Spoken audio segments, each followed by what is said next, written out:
My name is Noelle Arden, 34 years old. I smooth the linen tablecloth over my dining table, tugging each corner until the fabric falls with obedient symmetry.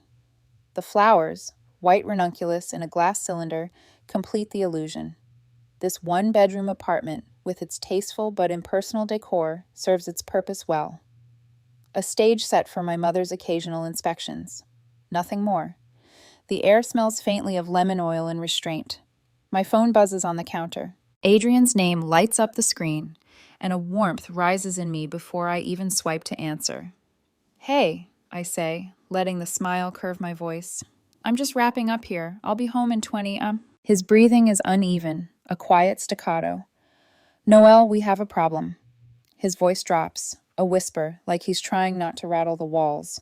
"Oliver just called your mother." The vase slips from my fingers. Crystal hits hardwood. Time fractures.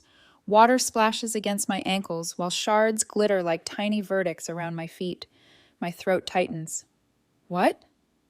The word is thin, a thread barely holding. "How?" I stepped into the bathroom. "He found your phone on the counter. He hit the contact. Grandma Vivian." They talked. I didn't realize until I heard his dinosaur voice echoing down the hall. 6 years of careful deception unfurl in my mind like a rug pulled from under a table set with heirloom china. Separate addresses. Separate holidays. The rehearsed excuses why Adrien couldn't join me for Thanksgiving in Connecticut. The sterile version of myself I performed for Vivian, curated to remind her I still belonged where her name opened doors. All of it jeopardized by a curious 5-year-old who wondered why his grandmother lived inside a contact list, but nowhere else in his life. "What did he say?" I ask, the panic smoothing into calculation even as my pulse hammers. "Please tell me he didn't mention the blue door or the garden or—" "He told her about the dinosaurs," Adrien says gently, hearing the edge in me and softening it, "and his tutu, and his big boy bed. When I took the phone, she'd already hung up." I press call on my mother's number with wet fingers, straight to voicemail. The too familiar knot forms under my breastbone, the same one that cinched tight when she dismantled my first love in college with weekly calls and well-placed doubts. She would never say, "Don't date him." She would say, "Are you sure he's ambitious enough for you, darling? Are you sure he understands who you are?" It was the precision that made it effective. I hang up and dial Rebecca, the only person at work who knows the truth. She picks up on the second ring. "Noelle? I need you to go to my real house," I say, pacing through glass confetti, the crunch, loud in the quiet room. "If my mother is already on her way." "Slow down, what happened?" "Oliver called her. She knows he exists. She might know about Adrien." I glance at the door like the elevator might exhale my mother into the hallway at any moment. "I'm leaving now." Rebecca's silence stretches. When she speaks, her voice is brisk. "She called the office 20 minutes ago for your address. Family emergency," she said. The room tilts. There's always a reason with Vivian, a coat of moral lacquer applied to every pry bar. "Did you give it to her?" "Of course not. I told her I needed your approval." A pause. "Noelle, maybe it's time to stop splitting yourself in half." I end the call without answering, grab my purse, and leave the broken vase where it fell. In the elevator, my reflection floats in softened chrome, composed from the collarbones up and flooded beneath. By the time I reach the parking garage, I've rehearsed 3 explanations and 12 worst-case scenarios. As I drive toward the craftsman with the blue door and the flower boxes Adrien built last summer, the freeway signs blur at the edges. I keep my breathing measured, the way I do before difficult meetings. I promised myself years ago I would never let my mother near the home I built.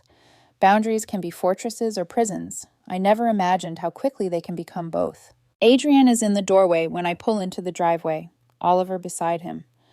Our son wears his favorite dinosaur shirt with a bright green tutu layered over shorts, curls in rebellious loops across his forehead. Adrien's mouth is a firm line that says he's already triaging, already deciding what becomes a fight and what becomes a shield. "He's been asking when Grandma is coming," he says quietly as I reach them. He wants to show her his room. "Is she here now?" Oliver bounces on his toes. "Is Grandma here?" "Not yet, buddy," I say, smoothing his hair, wishing I could smooth the day like that. Over his head, Adrien's eyes meet mine. Years of us live in that look. The night we painted this door, the promotion I celebrated with takeout and bare feet, The mornings we read to Oliver in bed, while the sunlight drew squares on the quilt. This is our home. This is the life I chose on purpose, in defiance of a legacy of curated mirrors. If she comes, we face it together, Adrien murmurs, as if I might bolt, as if the apartment still has a gravity I can't resist. Whatever happens. I nod. I am tired of running. I am also afraid in a way that feels like stepping onto ice that might hold. The street is quiet in the soft light of afternoon. Somewhere a lawnmower drones. A dog barks twice, bored, and then I hear it. The purr of an engine tuned to purr precisely. A black Mercedes slides into our driveway like a chess piece moving itself. Vivian steps out, heels clicking a metronome across our walkway. She pauses at the threshold of the yard to survey what she's about to claim control over, cataloging the brass porch light, the hand-restored window frames, the modest beds of herbs Adrien planted with Oliver's help. In that pause, I can feel her deciding where to place the first critique. "Breathe," Adrien whispers, sliding his fingers between mine. I hadn't realized I'd stopped. The doorbell is a single, dignified chime. He squeezes my hand once and steps back, letting me choose to open the door of my own home. I do. Mother and daughter meet eye to eye without the buffer of the stage set I've dusted for her all these years. "Noelle," she says, crisp and almost fond, which is to say exact. "I see I've found you at last." She steps in without waiting, of course she does, and her gaze sweeps our entryway, the children's books on the hall bench, the family photos on the wall. Oliver launches himself forward like a small rocket. "Grandma!" Vivian flinches, then recovers, hand hovering before landing on his hair, as if it might smudge. "Hello. Oliver, is it?" His eyes widen, delighted to be recognized. "I told you about my dinosaurs and my tutu and my big boy bed." Her glance cuts to me, accusation gleaming beneath blue, like polished ice. "I had investigators searching the East Coast for years, never imagining you'd be nesting in this." The word modest will arrive any moment. I can feel it moving toward us like weather. "This is our home," I say, and even to my own surprise, it doesn't tremble. She's already in the living room, fingers trailing the spines of books, as if they're artifacts in a museum wing dedicated to ordinary life. Her eyes land on the wedding photo on the mantel. And this, the faintest arch of a brow, is Adrien. "I'm Adrien," he says, stepping forward, not small. "Welcome. And what exactly do you do that required such elaborate deception?" Her tone is silk over steel. It always has been. "I'm a software engineer at a nonprofit," he answers evenly. That calm is a gift he keeps giving me. "I see." She makes those two syllables do a great deal of work. Seeing, judging, sentencing. "You thought it wise to raise a child without his grandmother." "You gave me reason to be careful," I say, the first hard line of truth I've spoken to her in years. "You did it with James. You do it with anything you can't control." "Control is a word people use when they resent standards," she says lightly. "I have only ever wanted what is best for you." Oliver tugs my hand. "Can I show Grandma my dinosaurs and my tutu and my—" "In a minute, buddy," Adrien says gently, his tone a hand on both our shoulders. Vivian's gaze flicks to Oliver's tutu. "Broad interests," she says, neutral on the surface, loaded underneath. "Ballet class on Wednesdays," Adrien replies. "He loves it." Another syllable that holds centuries of expectation. She turns back to me. "Your father's trust was designed to support a suitable life, Noelle, not this." There it is, the blade, the threat humming in the air between us. For 6 years, the fear of that blade has kept me arranging tulips in rented rooms and lying to people I love. Somewhere inside my chest, something tired cracks, and something older steps forward. "We can talk about Dad's trust over breakfast tomorrow," I say, and my voice is steady. "Here. I've read the documents. We both know what they say." A flicker crosses her face. There and gone. She didn't expect me to say that. Adrien shifts closer, and the house seems to take a breath with me. The floorboards, the door frame, the windows he restored with patient hands. This is our ground. If there's a fight, it happens here. Oliver reappears with a ragged teddy bear missing one eye, brave as a knight with a dented shield. "This is Mr. Beans," he announces to his grandmother. "He helps me when I'm scared. You can hold him." Something almost human flickers in her expression. Her hands remain at her sides. She has learned all her life that accepting an offered softness is the first step toward relinquishing leverage. She will not do it in front of me. Not yet. Adrien gestures toward the kitchen. We were just starting dinner. You're welcome to stay. He says it like a person who knows how to set a table and a boundary at the same time. Vivian lifts her chin a fraction. The movement is tiny and total. I have another engagement, she says, but breakfast, 8 o'clock. She glances back at the photo on the mantel, the edges of her composure sharpening. We will clarify expectations. We will, I say, and her eyes cut to mine, searching for the girl who used to flinch. She doesn't find her. At the door, she pauses, palm grazing the brass handle like she's confirming its quality. Do answer my call tonight, she says. Silence is a form of consent, and I prefer explicit agreement. When the door closes, the house exhales. My knees want to. Adrien is already there, arms open. I fall into them for exactly 2 seconds before I pull back and reach for a pen. Breakfast, I say, writing the word on a notepad like evidence. 8. Oliver tucks Mr. Beans under his arm and looks up at us, earnest. Grandma didn't see my dinosaurs. She will, I tell him, and I mean it in every direction a mother can mean a sentence, that he will be seen, that we will be seen, that what we have built here will not be erased by a surname and a strategy. Outside, the day is sliding toward evening, the sky a patient blue. Inside, I can feel the next move assembling itself like a constellation. Paperwork, history, a plan. I set a plate on the counter, the ordinary weight of it anchoring me to the life I refuse to barter. Tomorrow, the real game begins. Tonight, we eat at our own table. The kitchen light hummed faintly above us, casting a steady glow on the notepad where I had scrawled a single word, breakfast. 8. It felt like writing a battle order, not a meal appointment. Adrien watched me, leaning against the counter with his arms folded. His eyes carried both worry and something steadier, faith in me I wasn't sure I had earned. Oliver hummed softly to himself as he arranged his dinosaurs in a neat circle on the floor, oblivious to the storm gathering over his family. She's not coming tomorrow for eggs and coffee, Adrien said finally. His voice was calm, not accusing, but it made the room feel smaller. She's coming to reestablish command, you know that. I nodded, forcing myself to look at him, not at the shards of fear still lodged inside me. And for once, I'm not going to flinch. I've spent 6 years hiding in stage sets of apartments, apologizing with centerpieces, and pretending my real life doesn't exist. Tomorrow she's going to sit at this table, in this kitchen, and see it. Adrien's jaw tightened. And if she tries to dismantle it? Then she'll see me stand, I said, the words tasting foreign but necessary. I couldn't sleep that night. Every creak in the house felt like an echo of Vivian's voice.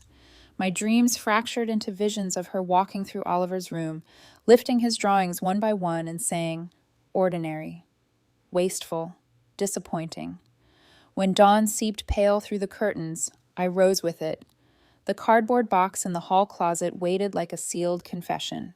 I brought it to the kitchen table and opened it, the smell of dust and old paper rising like a memory I'd buried alive. Inside were my father's letters, photographs, and, at the very bottom, a thick manila envelope stamped, Trust, Richard Harrington. My hands shook as I pulled it free. Adrien entered quietly, hair tousled from sleep, and placed a mug of coffee beside me. He leaned down, his shoulder brushing mine, and together we sifted through the legal script of my father's last act of rebellion against my mother's control. It's irrevocable, I whispered at last, staring at the clause as if it might evaporate if I blinked. Once funded, she can't alter the terms. Not then, not now. Adrien exhaled, a sound of relief and disbelief. So she's been bluffing all these years? Bluffing, threatening, manipulating. My laugh was brittle. But she never had the leverage she claimed. I closed the folder with trembling hands. For the first time in my adult life, I felt the faint outline of freedom. My mother's power wasn't built on money. It was built on my fear. By 8 o'clock, the kitchen smelled of strong coffee and toast. I had polished the table, not for her, but for me. The morning light streamed across the wood grain Adrien had restored by hand. I heard the measured click of heels on the walkway before the doorbell rang.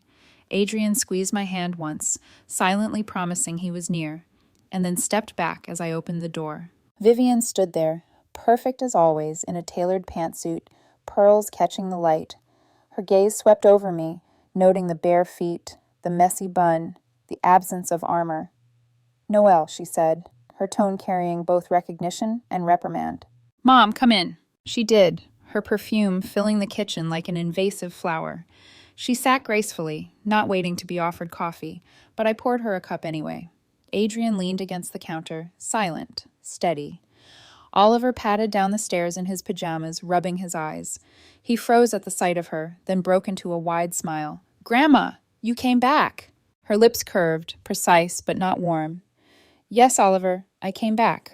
I set the trust documents on the table between us. The envelope landed with a deliberate sound. "I've read Dad's papers," I said without preamble. "The inheritance is mine, entirely mine. You have no control over it." For the first time I could remember, her hand trembled slightly as she reached for her coffee. A flicker crossed her face. Anger, maybe, or the recognition that her bluff had been called. "That was never my main concern," she said smoothly, but her voice lacked its usual blade. "You've used money as a leash my whole life," I replied. "But that ends here. You have no power over me, over Adrien, or over Oliver." Her lips pressed into a thin line. "I only wanted what was best for you." I let out a sharp laugh. "You destroyed James because he wasn't good enough for you. You called his apartment until he changed his number. You told his mother he'd never measure up. Don't call that wanting what's best. Call it what it is. Control." Adrien's presence at my side was silent but grounding, like the weight of an anchor. He didn't need to speak. His calm faith gave me strength to continue. Vivian's eyes flicked to Oliver, who sat cross-legged on the floor with his dinosaurs, humming softly to himself.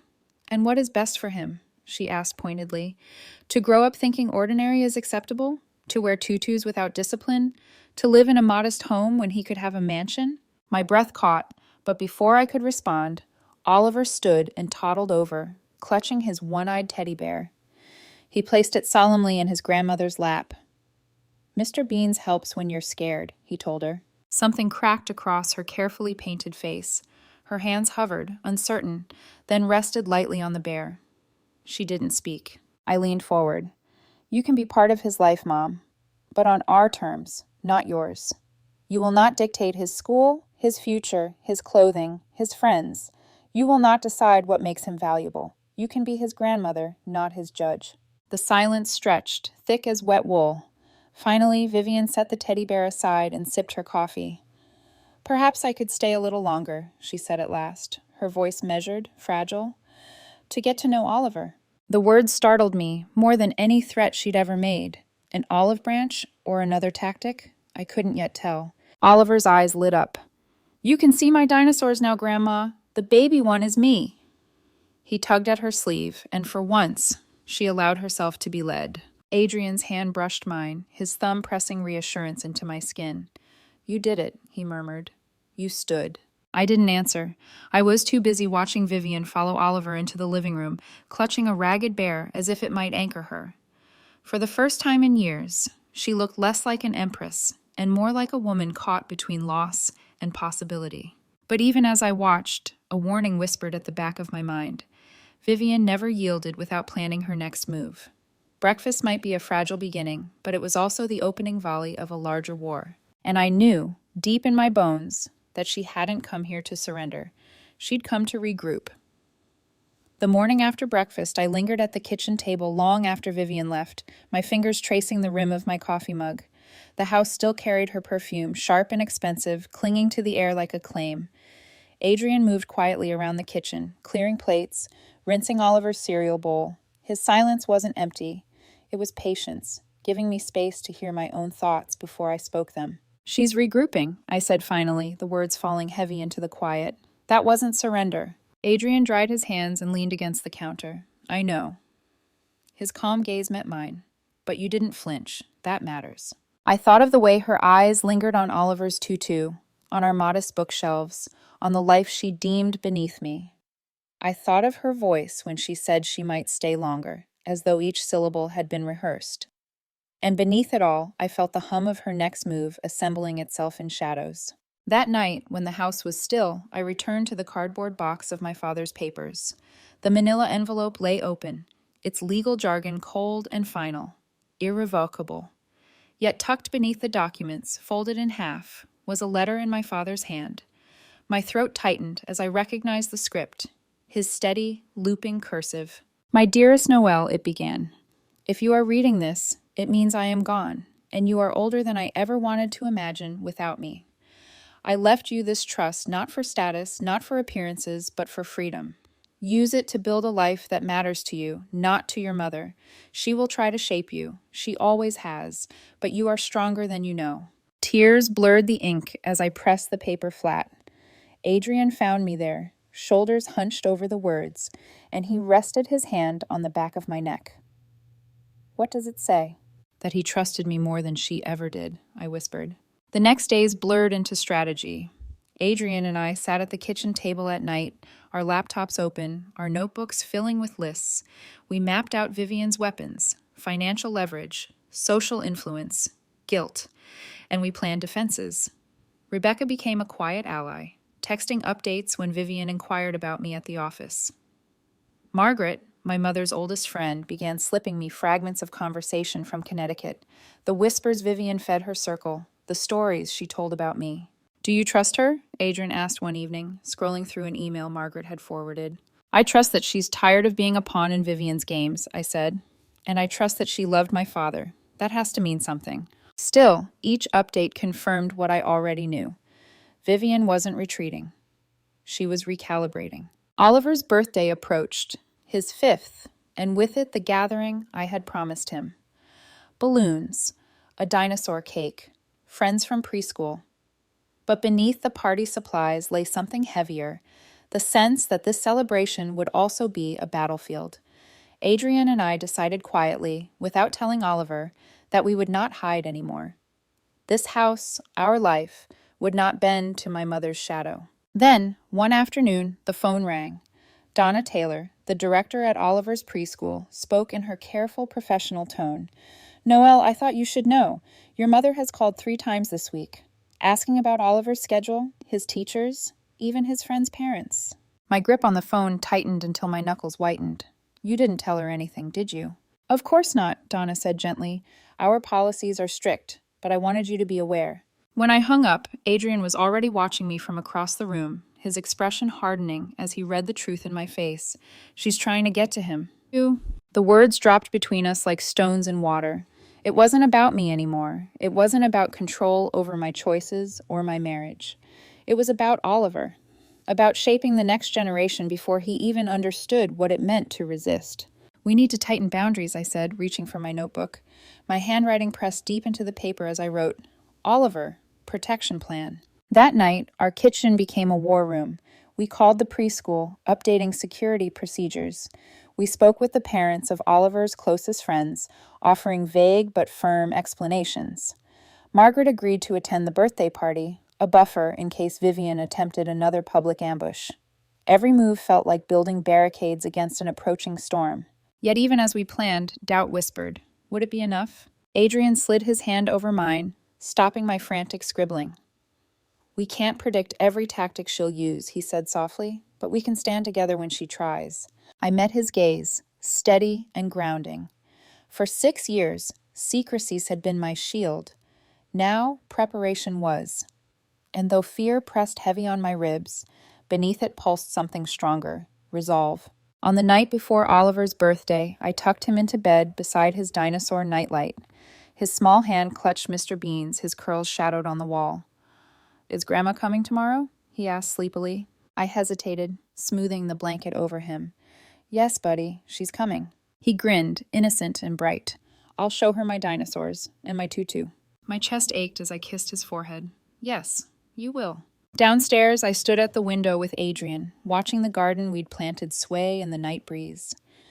"She thinks she's gathering information," I murmured. "But she doesn't understand. This birthday isn't just for Oliver, it's for us. It's our line in the sand." Adrien slipped his arm around me, pulling me close. "Then tomorrow," he said quietly, "we stop running." I pressed my hand against the glass, feeling the cool night through it, imagining Vivian's silhouette already forming on the horizon. Tomorrow she would come. Tomorrow the war beneath the balloons would begin. The morning of Oliver's birthday dawned bright and deceptively calm. Sunlight spilled across the kitchen floor in soft gold, illuminating the dinosaur cake Adrien and I had labored over the night before. Balloons swayed gently in the dining room, their strings brushing the backs of chairs. Outside, the backyard had been transformed into a kingdom of imagination. An obstacle course of hula hoops and pool noodles, a picnic table draped in a green cloth patterned with cartoon T-Rexes. Oliver, still in his pajamas, darted from room to room in pure 5-year-old ecstasy. His dinosaur crown slipped over one eye as he announced to no one in particular, "This is going to be the best birthday ever." Adrien smiled, adjusting a streamer. "He's right," he murmured, then glanced at me, his voice dropping lower. "We're ready." I wanted to believe him, but as I laid out plates and napkins, my stomach churned with the knowledge that this day was more than balloons and frosting. It was the arena where Vivian would make her next move. By noon, the yard was alive with laughter. Children shrieked as they chased each other with foam swords. Parents mingled over lemonade, offering polite compliments on the cake, the decorations, the yard. For a fleeting moment, I allowed myself to breathe. To imagine this could simply be a birthday party, not a battlefield. Then, at precisely 2 o'clock, the doorbell rang. Vivian never arrived fashionably late. She arrived on time, as though punctuality itself were a weapon. Adrien squeezed my hand once before I opened the door. She stood there in a cream suit, pearls gleaming, silver hair immaculate. But she wasn't alone. Beside her stood 2 figures I hadn't seen in over 15 years, my father's parents. My breath caught. Grandma Eleanor, Grandpa Joseph. Eleanor's eyes filled with tears immediately, her small frame trembling. "Noelle, you look just like Richard." Her voice cracked on my father's name. Behind her, Joseph straightened as much as his 80 years allowed, his gaze sweeping past me into the home he had never been invited to see. His voice was rough but warm. "We've missed so much of your life." My throat constricted. I hadn't expected this. I hadn't prepared for this. Vivian's hand rested lightly on Eleanor's arm, her smile precise and triumphant. "Look who I found. Your grandparents have been desperate to see you." Desperate. The word landed like a stone. She had chosen this move carefully. She knew I couldn't refuse them without appearing cruel. And worse, she knew how much I had longed for them, how deeply I had missed them, even through the years of silence. "Please, come in," I managed, stepping aside. "The party's in the backyard." Oliver came skidding into the room, his crown now sideways. "Who are they?" he asked, clutching Adrien's leg. Adrien crouched beside him, his tone gentle. "These are your great-grandma and great-grandpa. They're Grandpa Richard's parents." Oliver's eyes widened, brimming with wonder. "From the pictures? The ones who live in heaven with the stars?" Joseph's face crumpled, emotion carving deep lines across his weathered skin. "Yes, sweetheart," I whispered, my voice trembling. "These are Grandpa Richard's parents." Oliver's grin spread wide. "Then they're my family, too." He grabbed Eleanor's hand without hesitation. "Come on, I'll show you my dinosaurs." My grandmother allowed herself to be pulled toward the living room, tears streaming freely now. Joseph followed, his steps slow but steady. Behind them, Vivian's smile gleamed, polished as glass. She had orchestrated this perfectly. With the grandparents present, surrounded by curious parents and children, every move I made would be seen, judged. If I pushed her away now, I would look heartless. Adrien's hand brushed the small of my back, grounding me. "We expected a fight," he murmured. "We didn't expect this, but we'll adapt." I nodded, swallowing the knot in my throat. Around us, the party hummed on, children shrieking in delight, balloons bobbing, parents sipping lemonade. But beneath the laughter, a different current swirled, Vivian's gaze tracking every movement, every hesitation. Half an hour later, Oliver returned to the yard proudly wearing a vintage watch that slid halfway down his arm. "Grandpa Joseph gave me his special watch. It belonged to Grandpa Richard when he was a boy." My heart clenched. The watch had been my father's? I hadn't even known it still existed. Joseph's eyes shone with mist. "I've been saving it all these years. It belongs with his grandson." Across the yard, Vivian's expression tightened ever so slightly.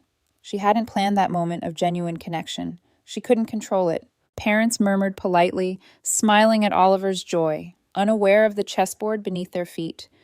Margaret appeared then, gliding through the yard in a lavender pantsuit, her laugh carrying above the din. "Vivian, you didn't tell me you were bringing Eleanor and Joseph. What a wonderful surprise." For the first time all afternoon, Vivian's smile faltered. "Margaret," she said coolly, "I didn't expect you here." "Nicole invited me," Margaret replied smoothly, winking at me. I couldn't resist a chance to see this lovely family. Relief washed through me like cool water.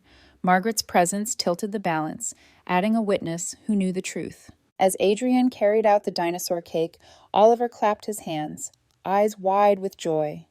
The parents gathered close, phones raised.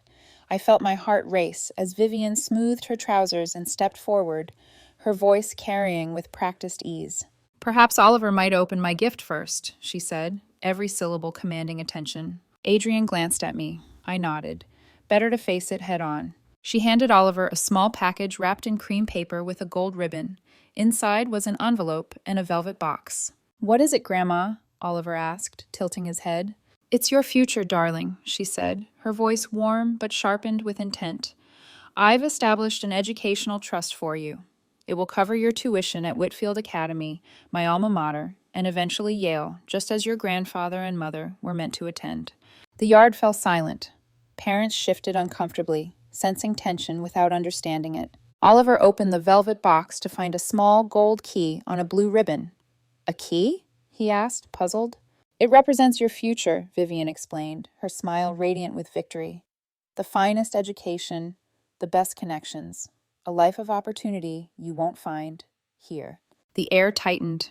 Every laugh, every cheer, every balloon seemed to freeze. This was her move. Public, undeniable, designed to corner me into gratitude or expose me as ungrateful in front of witnesses. Adrien's eyes met mine, steady, unyielding. Margaret stood near the grandparents, poised, her gaze sharp as glass. The moment stretched taut as a bowstring. I stepped forward, laying my hand gently on Oliver's small shoulder. My voice carried across the yard, calm and deliberate. "Mom, that's an incredibly generous offer, and we appreciate the thought behind it." Vivian's smile widened. For a fraction of a second, she believed she had won. "But we must decline." Gasps rippled through the gathering. Her smile faltered, the first crack in her polished facade. "Oliver's future is for his parents to shape," I continued, meeting the eyes of the other parents. "We've already established his college fund. He will attend schools where his creativity and individuality are valued, whether that's Yale or somewhere else entirely." Vivian's lips tightened. "Noelle, this isn't the time to—" "Actually, it's the perfect time," I cut in, my voice sharp but steady. From beneath the gift table, I lifted a long, carefully wrapped package. My pulse thundered, but my hands were steady. I held it out to her. "Because I have something for you." For the first time in 2 decades, my mother's composure cracked. Her eyes widened in genuine surprise. "Open it," I said. Vivian's fingers, immaculate as ever with their pale pink polish, hesitated for just a fraction of a second before touching the wrapping paper.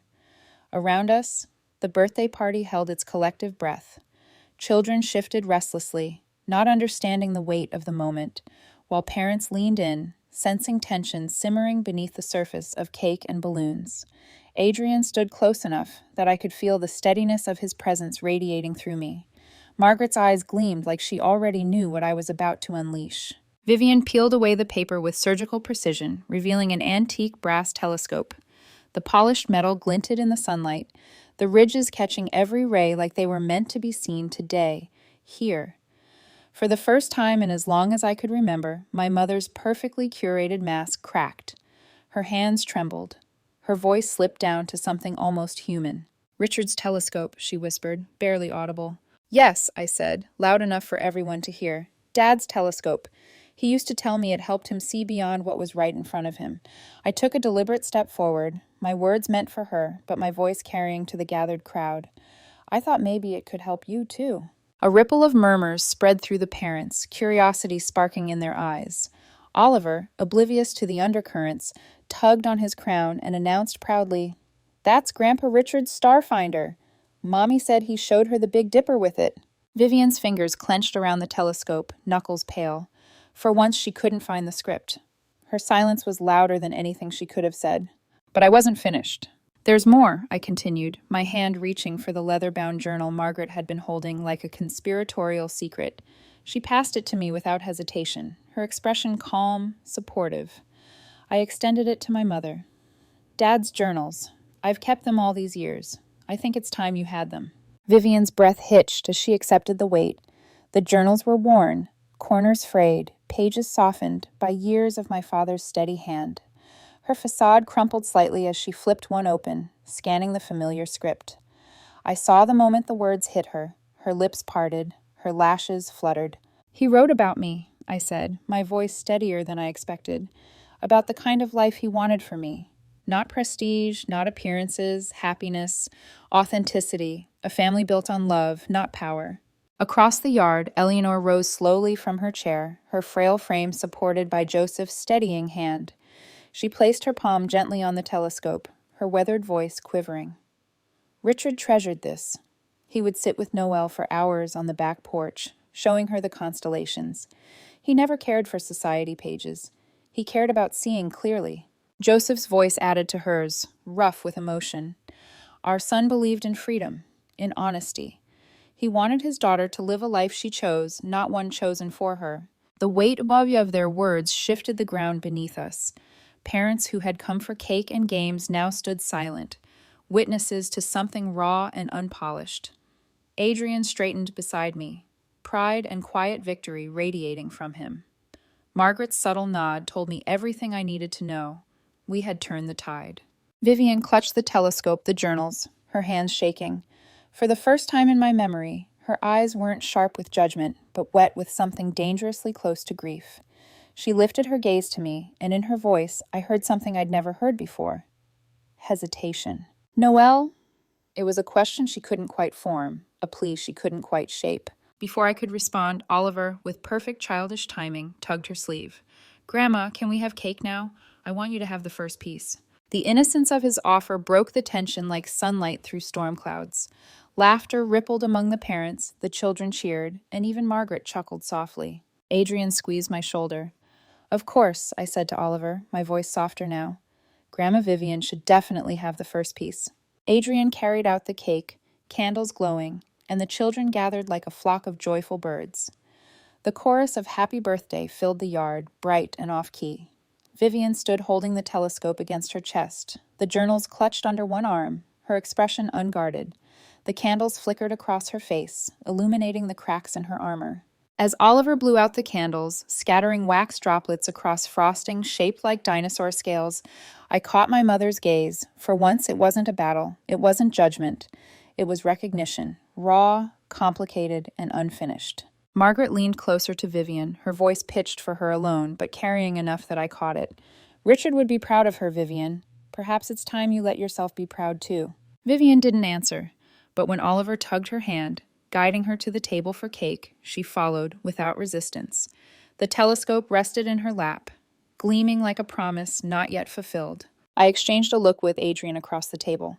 6 years of hiding, of staging lies, of fearing this confrontation, all of it had culminated here. We had drawn our line in the sand, and she had stepped across it, holding symbols she could no longer twist into her own narrative. For the first time since my father's death, I felt something shift between us. The war wasn't over, but it had changed shape. "Happy birthday, Oliver," Vivian said softly, almost tenderly, as he smeared frosting on her pearl-colored sleeve. And though her eyes stayed locked on me, I realized the unthinkable might be possible. Not surrender, not defeat, but the fragile beginning of connection. 3 days after the party, the telescope gleamed on our living room bookshelf, catching the afternoon light like it belonged there all along. I'd passed by it a dozen times already, each glance tightening something deep in my chest. It wasn't just brass and glass. It was my father's voice, his hand guiding mine toward constellations, his reminder to look beyond whatever storm stood in front of me. Vivian hadn't mentioned it when she left. She hadn't mentioned the journals either, though I'd seen the way she clutched them to her chest when Adrien walked her to her car. That image haunted me more than her polished smile ever had. My mother, silent, holding relics she couldn't bend to her will. But silence was dangerous. I knew her too well. Silence meant calculation. At dawn, unable to sleep, I spread Dad's papers across the kitchen table. Letters, trust documents, yellowed photographs. I traced my finger over his handwriting, searching for more weapons, More truths. Adrien shuffled in, hair rumpled, eyes heavy with sleep. He didn't ask why I was awake. He just set a mug of chamomile tea beside me and sat, scanning the chaos of papers. "Still fighting battles in your head?" he asked gently. I nodded, not looking up. "She'll try something else. Money didn't work. The public spectacle didn't work. She's regrouping. I can feel it." Adrien leaned closer, his hand brushing mine. "So we prepare, but we don't live in fear anymore. Not for us, not for Oliver." I wanted to believe him, but just then my phone buzzed. Margaret's name flashed across the screen. "Noelle," she said when I answered, her voice warm but urgent. "Your mother has been busy. At the club this week, she's been telling everyone about reconnecting with you. She's positioning it as her achievement, finding her lost daughter, integrating her family. She hasn't breathed a word about Adrien or Oliver, not yet." My pulse thudded. "She's rewriting the story before it's even finished." "Yes," Margaret admitted, "but she slipped. She didn't have photographs to show, no evidence. That's unusual for her. It made people curious." Adrien watched me, brow furrowed, as I ended the call. "She's trying to control the narrative," I told him, "but she doesn't realize it's already slipping through her fingers." That morning, with the sun spilling across the table, I made a decision. We'll invite her here again, breakfast. This time, she won't dictate the story. We will. When Vivian arrived, punctual as ever, she looked sharp in a navy suit, her posture regal, her face unreadable. But I didn't let her speak first. I slid the trust documents across the table, my father's bold handwriting marking the irrevocable clause. "You've used Dad's money as a weapon for years," I said evenly. "But I know the truth now. You have no control over it. None." For a heartbeat, her eyes flickered. Then she set her coffee cup down with a calm precision that betrayed the tremor in her hand. "That was never my main concern," she said, but her voice was thinner than usual. I leaned forward. "You destroyed James. You nearly destroyed me. You will not do the same to my son." The name hung between us, sharp as glass. Her lips pressed into a line, the faintest crack in her armor. "I only wanted—" "You wanted control," I interrupted. "You called his apartment every night until he stopped answering. You told his mother he wasn't good enough for me. You made him believe he would never measure up." Adrien stood quietly at the counter, watching, his presence solid and grounding. I felt his support like a hand pressed steady against my back. Vivian's gaze shifted toward Oliver, who sat at the table in his dinosaur pajamas, swinging his legs. "And what of him?" she asked softly. "Will you let him grow up thinking ordinary is enough? Will you let him wear tutus without discipline, live in modesty, when he could live in greatness?" Oliver, oblivious, smeared jam across his toast and held it up proudly. "Look, Mommy, a dinosaur footprint." I laughed, the sound surprising even me. "Yes, buddy, perfect." Then I looked back at her, my voice steady. "Ordinary love is greater than extraordinary control, and he will grow up knowing he is enough exactly as he is." Vivian's eyes darkened, but she didn't argue. For the first time, she seemed unsure. The silence stretched until Oliver climbed down from his chair and padded over, teddy bear in hand. He placed it squarely on his grandmother's lap, his voice solemn. "Mr. Beans helps when you're scared. You can borrow him if you want." Vivian froze. Her perfectly manicured hands hovered, then closed around the bear, trembling. Something flickered across her face. Pain, maybe, or memory. She didn't look at me. She didn't speak. But she didn't let go. For the first time in my life, I realized maybe her armor wasn't unbreakable. Maybe it was just fear, gilded and polished, until no one dared to look too closely. But even as I watched her clutch Oliver's ragged bear, a warning pulsed in my chest. My mother never yielded without reason. If she softened, it was strategy. If she stayed silent, it was calculation. Adrien's eyes met mine across the kitchen, steady and knowing. Whatever game she was playing, we weren't alone in it anymore. 2 weeks passed after that breakfast, and the house slowly returned to its rhythms. The soft thud of Oliver's feet as he raced down the stairs, Adrien's quiet laugh as he burned pancakes again. The ordinary music of a life I had fought to protect. But beneath the surface, I felt the hum of something unfinished, like a storm biding its time offshore. We began preparing for Oliver's dinosaur-themed birthday party. What should have been a simple celebration became something else entirely, a crucible. Adrien and I treated the kitchen table like a war room. Lists of guests, supplies, decorations, but also strategy. boundaries, safeguards, contingencies. Margaret called often, feeding me careful updates from Connecticut. "Your mother is spinning her story," she told me one evening, her voice laced with a mix of warning and mischief. "She's painting herself as the heroine who found her long-lost daughter, but she's leaving out Adrien and Oliver. Convenient, don't you think?" I closed my eyes, pinching the bridge of my nose. She wants the prestige of having me back in her circle without the inconvenience of my real life. "Exactly," Margaret said. "But some of us are curious, and I think your father would want you to know you have more allies here than you realize." After hanging up, I turned to Adrien, who sat across from me with his laptop open. "She's rewriting the narrative already." He nodded grimly. "Then we'll write our own, on our terms." We decided the birthday party would be that moment, a declaration, not just a celebration.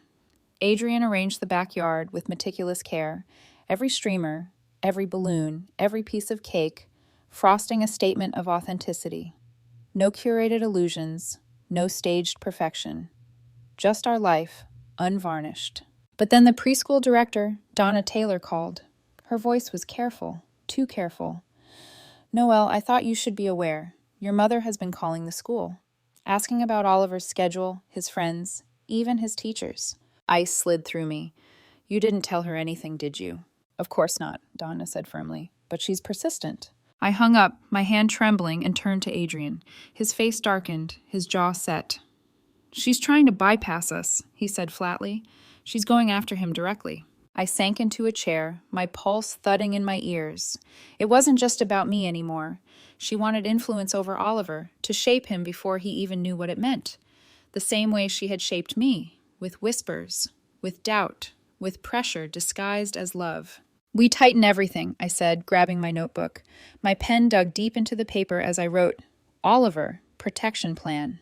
That night, we called the preschool and updated security procedures.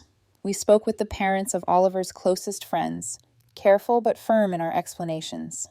Adrien even arranged for Margaret to attend the party, a quiet buffer in case my mother tried another ambush. When I finally put the notebook down, Adrien covered my hand with his. "We can't anticipate every move she'll make," he said softly, "but we can stand together, that's enough." I wanted to believe him, but fear gnawed at me in the quiet hours. The night before the party, I tucked Oliver into bed. He clutched Mr. Beans tightly, his dinosaur nightlight casting blue shadows across the room. His eyes, heavy with sleep, blinked up at me. "Is Grandma coming tomorrow?" I hesitated, smoothing the blanket around him. "Yes, buddy, she's coming." He smiled, innocent and wide. "I'll show her my dinosaurs, and my tutu." My chest ached as I kissed his forehead. "Yes," I whispered. "You will." Downstairs, Adrien and I stood at the kitchen window, staring out at the backyard, bathed in moonlight. The swing set Adrien had built stood like a quiet sentinel, balloons tied to its frame for the morning. "She thinks she's gathering information," I murmured. "But she doesn't realize this party isn't just Oliver's. It's ours. It's our line in the sand." Adrien slipped his arm around my waist, pulling me close. "Then tomorrow," he said quietly, "we stop running." I pressed my hand against the glass, feeling the cool night through it, imagining her silhouette already forming at the edges of our life. Tomorrow she would come. Tomorrow the real test would begin. The morning of Oliver's birthday broke with a brightness that felt almost mocking. Sunlight streamed through the curtains, gilding the living room in gold, as if the day itself wanted to insist it would be perfect.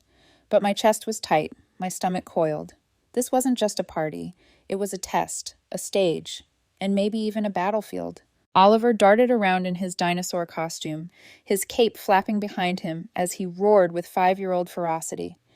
"Best birthday ever!" he shouted, already high on balloons and anticipation. Adrien set up the obstacle course in the backyard, hula hoops and pool noodles transformed into prehistoric jungles. I hung the last of the streamers with hands that trembled only slightly, forcing my breath steady. By noon, the yard was alive. Children shrieked with laughter as they chased each other, paper crowns askew, plastic dinosaurs clutched in sticky hands. Parents gathered in small clusters, sipping lemonade, chatting about schools and work, unaware of the invisible lines I had drawn across the grass. For a brief, fragile moment, I let myself believe. I watched Oliver's curls bounce in the sun, heard Adrien's easy laugh as he guided kids through the course, and thought, maybe, just maybe, this could be just a birthday. Then, at exactly 2 o'clock, the doorbell rang. The sound cut through the laughter like a blade. Adrien's hand brushed mine before I moved to answer it. "Whatever happens," he murmured, "we face it together." I nodded, though the weight pressed harder with every step to the door. Vivian stood there in her cream suit, pearls gleaming, posture flawless. But she wasn't alone. Flanking her, small and tentative, were my grandparents, my father's parents, faces I hadn't seen in over 15 years. My breath caught. Grandma Eleanor, Grandpa Joseph. Eleanor's eyes filled instantly, her hand trembling as she reached for me. "Noelle, darling, you look just like Richard." Joseph's tall frame bent slightly with age, but his eyes held the same warmth I remembered from childhood. "We've missed you," he said softly. "We've missed everything." Behind them, Vivian's smile gleamed with calculated triumph. "Look who I found," she said, her voice dripping with benevolence. "Your grandparents have been desperate to see you." The word desperate stung. She had orchestrated this perfectly. She knew I couldn't shut them out without looking cruel. Not here, not now. "Please, come in," I managed, my throat tight. "The party's in the backyard." Oliver skidded to a halt behind me, clutching Adrien's leg. His eyes widened. "Who are they?" Adrien crouched to his level, voice gentle. "These are your great-grandma and great-grandpa. They're Grandpa Richard's parents." Oliver blinked, wonder dawning. "From the pictures? The ones who live in heaven with the stars?" Joseph's face crumpled, raw grief breaking through his composure. "Yes, sweetheart," I whispered. "These are Grandpa Richard's parents." Oliver's grin split wide. "Then they're my family, too." He grabbed Eleanor's hand without hesitation. "Come on, I'll show you my dinosaurs." Eleanor let herself be pulled inside, tears streaking freely now. Joseph followed, his steps slow but steady. Behind them, Vivian lingered, her eyes sharp as glass, victory radiating from her stillness. She had set the stage. Every witness, parents, children, neighbors, would see me either embrace or reject the family she had conjured like a weapon. Adrien's hand pressed lightly against the small of my back, steadying me. His eyes said what his lips didn't. We adapt. Half an hour later, Oliver raced into the yard wearing a vintage watch far too big for his wrist. He thrust his arm in the air. "Look! Grandpa Joseph gave me his special watch. It belonged to Grandpa Richard when he was a boy." My heart clenched. The watch. My father's watch. Joseph's voice cracked with pride. "I saved it all these years. It belongs with him now." Across the yard, Vivian's expression tightened ever so slightly. She hadn't expected that. She couldn't script that moment of genuine connection. The air shifted. Parents smiled, murmuring approval, sensing the warmth even if they didn't understand its weight. For once, my mother wasn't the architect of the scene. Then Margaret appeared, gliding into the yard in her lavender suit, her laugh carrying across the crowd. "Vivian, you didn't mention Eleanor and Joseph would be here. What a surprise." For the first time, Vivian's smile faltered. "Margaret, I didn't expect you." "Nicole invited me," Margaret said smoothly, winking at me. "I couldn't resist the chance to see this lovely family." Relief swept through me. Reinforcements. Witnesses who knew the truth. But Vivian wasn't finished. As Adrien carried out the dinosaur cake, its frosting scales glinting in the sun, she stepped forward, her voice cutting through the chatter with practiced ease. "Perhaps Oliver might open my gift first," she said. Adrien's eyes flicked to mine. I nodded. Better to face it head on. She handed Oliver a package wrapped in cream paper and tied with gold ribbon. Inside was an envelope and a velvet box. "What is it, Grandma?" Oliver asked, tugging at the ribbon. "It's your future, darling," she said, her voice warm but sharpened like a knife. "I've established an educational trust for you. Tuition at Whitfield Academy, my alma mater, and eventually Yale, just as your grandfather and mother were meant to attend." The yard fell silent.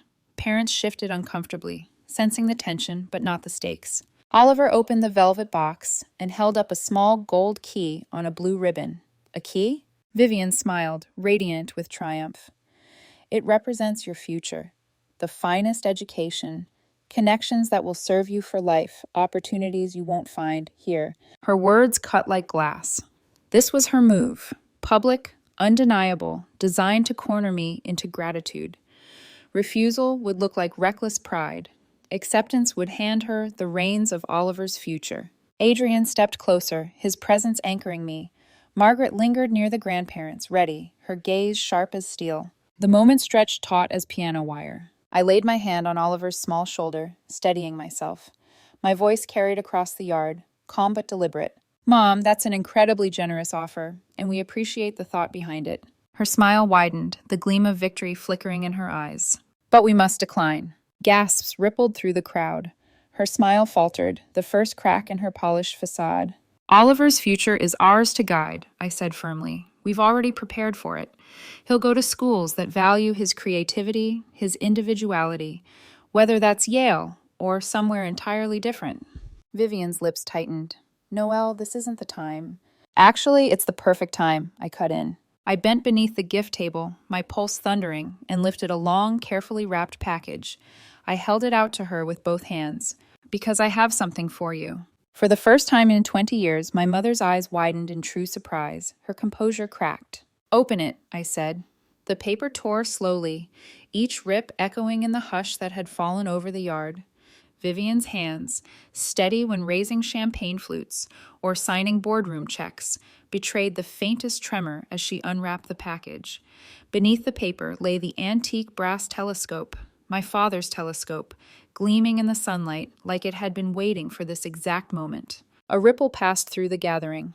Parents exchanged glances, sensing the gravity even if they didn't understand it. Children shifted restlessly, craning to see. Adrien stood at my side, his presence a steady pillar. Margaret's eyes lit with recognition, a small, knowing smile flickering at her lips. Vivian froze. Her fingers hovered over the polished brass, and for the first time in my memory, her voice faltered. "Richard's telescope," she whispered.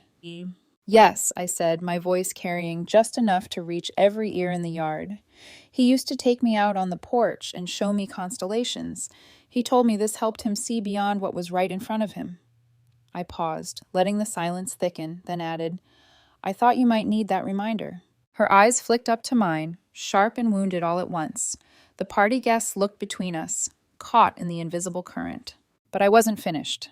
"There's something else." Margaret stepped forward gracefully, handing me a leather-bound journal she had held in her bag. I passed it to my mother, my hand steady. "Dad's journals. I've kept them, but they belong with you now." Vivian accepted them like someone handling fragile glass. She opened the cover, scanning the familiar looping handwriting, and something shifted in her expression, something raw, unguarded. Her shoulders, always so perfectly squared, sagged just slightly. "He wrote about me," I said, my voice clear, "about what he wanted for my life. Not prestige, not appearances, not control. Happiness, freedom, a life built on love." Eleanor rose from her chair, her frail frame trembling as she laid a hand on the telescope. "Richard treasured this," she said, her voice quivering. "He would sit for hours with Noelle, showing her the stars. He wanted her to see possibilities, not limits." Joseph's voice followed, low and rough. "Our son never cared for society pages or power. He cared about truth. He cared about joy." The words hung in the air like a benediction. Around us, the other parents stood silent, phones lowered, their smiles softened by respect. The scene had transformed. This was no longer a party spectacle, but a reckoning. Vivian's hands trembled visibly as she clutched the journals and telescope. For once, her mask cracked. Her lips parted as if to argue, but no words came. Instead, her eyes shone with something perilously close to grief. "Noelle," she began, and there was no weapon in her voice, only hesitation. Oliver tugged her sleeve at that exact moment, his little dinosaur crown askew. "Grandma, can we have cake now? I want you to have the first piece." Laughter rippled through the yard, breaking the tension like a snapped string. Parents smiled. Children cheered. The air lightened. Vivian blinked rapidly, as if pulled from a spell. Adrien's hand brushed my shoulder, his voice quiet but sure. "You've already won." I swallowed the lump in my throat and managed to smile. "Of course, buddy," I told Oliver. "Grandma should have the first piece." Adrien carried out the dinosaur cake, its candles glowing, its frosting scales shimmering in the sun. The children gathered around, chanting eagerly. Vivian stood there, clutching my father's telescope, the journals pressed against her chest, her expression stripped bare. As Oliver leaned forward to blow out his candles, I caught her gaze across the table. For once, it wasn't sharp with judgment. It wasn't calculating. It was searching. And in that look, I saw the possibility of something I had never dared to imagine. Not surrender, not victory, but the fragile beginning of change. "Happy birthday, Oliver," Vivian said softly, her voice almost breaking, and though she spoke to him, her eyes never left mine. 3 months passed after that birthday party, and in that time, something shifted in our home. Not just in me, not just in Adrien, but in the air itself. The telescope gleamed from its place on the bookshelf in our living room, sunlight striking the brass until it seemed alive. Every time I walked past it, I felt my father close, as though he were whispering, "Keep looking further, Noelle. Don't stop at what's right in front of you." Vivian didn't vanish after that day. She called more than once, sometimes with her old clipped tone, sometimes softer, almost uncertain. Once, she came over with a pie, as though carrying sweetness could erase years of bitterness. But she didn't bark orders when she entered our house. She didn't rearrange furniture with her eyes. She sat, rigid but present, while Oliver showed her his drawings. For the first time in my life, my mother didn't control the script. Still, I didn't let my guard down. Silence from Vivian was rarely surrender. It was strategy. And yet every time she clutched Oliver's ragged teddy bear when he offered it, every time she lingered over my father's journals with that unreadable expression, I saw cracks in her armor, cracks wide enough to let the smallest bit of light slip through. One morning, before dawn, I spread Dad's letters across the kitchen table again. The house was quiet, except for Adrien's steady breathing upstairs. Oliver's dinosaur nightlight cast a faint glow down the hall. As I traced my father's handwriting, my chest tightened with both grief and strength. His words didn't just defend me from Vivian, they demanded that I defend myself. Adrien padded into the kitchen, hair rumpled, a robe slung loosely over his shoulders. He set a cup of coffee beside me. "You're still fighting her in your head," he murmured. I nodded. "She's regrouping. I can feel it. The party didn't end anything. It just shifted the battlefield." He slid into the chair beside me, shoulder brushing mine. "Then we keep preparing. But we don't hide anymore. Not behind fake apartments, not behind silence." I looked at him, my chest tightening. 6 years I lived divided. I don't want Oliver to inherit that kind of fear. "You won't let him," Adrien said, his voice firm. The phone buzzed then, Margaret's name glowing on the screen. I answered quickly. "Noelle," she said, her voice brisk. "Your mother is moving pieces again. At the club, she mentioned you, spoke of reconnecting with her daughter, of how proud she is of your career, but she left out Adrien and Oliver." My grip on the phone tightened. "She's rewriting the story to suit her audience." "Exactly. But she overplayed her hand. People noticed.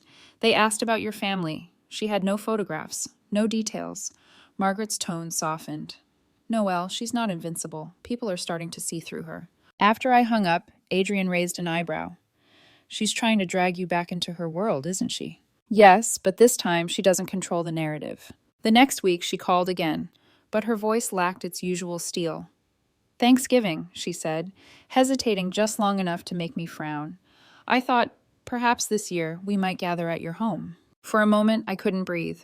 My mother, the woman who once demanded I scrub every corner of a rented apartment before her visits, was asking to come to my home. Adrien squeezed my hand across the table, silently urging me forward. "Yes," I said, my voice steady. "We'd love to host. Oliver has been building a tree fort. He wants to show you." The silence that followed was weighted, then broken by something so unexpected it made my eyes sting. "I'll bring Richard's maple custard," she said softly. "He always insisted it wasn't Thanksgiving without it." When I hung up, Adrien pulled me close. "That's progress," he said. I pressed my forehead to his shoulder, tears blurring my vision. Progress. Fragile, uncertain, but real. Later that night, I tucked Oliver into bed. He grinned sleepily, his curls damp from his bath. "Grandma's coming for turkey?" he asked. "Yes, buddy," I whispered, brushing a curl from his forehead. "She is." He hugged Mr. Beans tight. "Then it'll be the best Thanksgiving ever." Downstairs, I stared at the telescope gleaming in the lamplight, my father's journals stacked beside it. For the first time, I didn't see them as weapons against her. I saw them as guides. For me, for Adrien, for Oliver, maybe even for her. But deep inside, a question pulsed like a warning drum. Was my mother truly changing, or simply playing a longer game?